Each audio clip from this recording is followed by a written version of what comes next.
Assalamualaikum warahmatullahi wabarakatuh. Saya Nurjana Fitria daripada Diploma Pengurusan Perladangan Makanan. Dalam tugasan ini saya telah memilih tajuk hazard.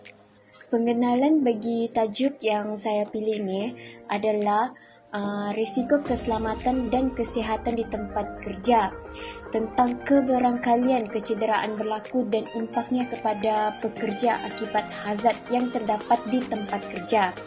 Sistem pengurusan risiko keselamatan dan kesihatan pekerjaan adalah berkenaan mengurus risiko yang berkaitan dengan pekerja, aktiviti dan suasana tempat kerja.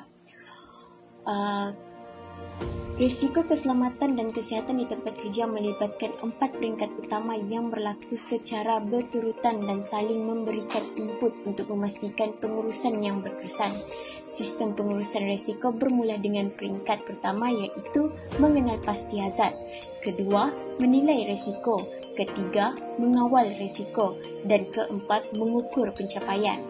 Peringkat pertama melibatkan proses mengenal pasti hazard yang ada di tempat kerja atau di dalam sesuatu tugasan. Hazard yang telah dikenal pasti dinilai risikonya secara kuantitatif atau kualitatif dan ditentukan sama ada risiko tersebut boleh diterima berada di dalam had terima atau sebaliknya. Keputusan seterusnya ialah mengambil langkah-langkah mengawal risiko yang berada di tahap yang baik. Pencapaian pengurusan perlu dipantau dan diukur. Maklum balas yang diterima dari pengukuran pencapaian digunakan di setiap peringkat sistem pengurusan agar segala perubahan kawalan yang lebih sesuai dan efektif. Hazard fizikal. Hazard fizikal ialah hazard berbahaya yang berpunca daripada mesin dan peralatan yang digunakan. Sesuatu mesin dan peralatan yang dianggap berbahaya jika direka tidak selamat dan tidak sempurna, tidak diselenggara dengan baik, dijalankan oleh pekerja yang tidak terlatih dan digunakan bukan untuk kerja sebenar. Seterusnya ialah hazard kimia. Bahan kimia yang digunakan di kilang-kilang adalah berbahaya dan boleh menyebabkan kecederaan jika terdedah tanpa dilindungi. Bahan-bahan kimia seperti asid, alkali, gas, pelarut, simen, getah sintetik, jentian kaca dan pelekat adalah bahan yang berbahaya dan perlu diambil langkah-langkah keselamatan apabila mengendalikannya. Seterusnya ialah hazard biologikal. Pekerja yang terlibat dengan analisis spesimen biologi biasanya akan terdedah kepada jangkitan penyakit. Tahap berbahaya sesuatu spesimen biologi adalah berbeza-beza mengikut sifat semula jadi dan kepekatan ejen penyakit, laluan masuk ejen penyakit dan ke dalam badan, dan seterusnya ketahanan pekerja yang terdedah.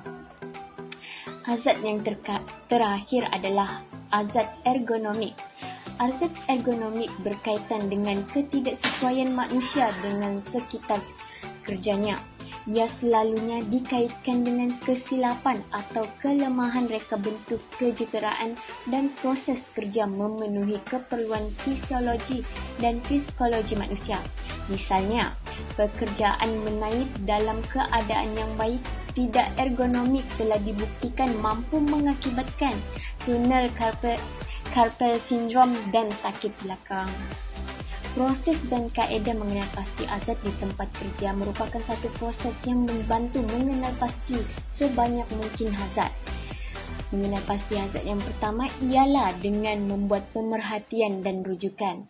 Seseorang pekerja yang berpengetahuan dan berpengalaman di dalam sistem, proses dan prosedur kerja yang dilakukan melalui pemerhatian dan seterusnya merujuk kepada akta, peraturan garis panduan, kod amalan, standard dan data sebagainya boleh mengenal pasti hazard yang terdapat di dalam sistem, proses dan prosedur kerja tersebut.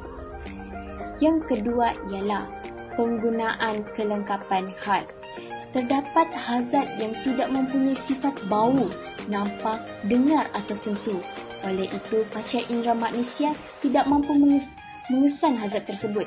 Hazard ini memerlukan kelengkapan khas untuk mengesan dan mengukur tahap hazardnya.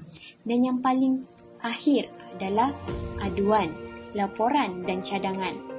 Seseorang pengurus biasanya ditugaskan mengurus aktiviti dan proses kerja yang luas dan kadangkala umumnya skopnya.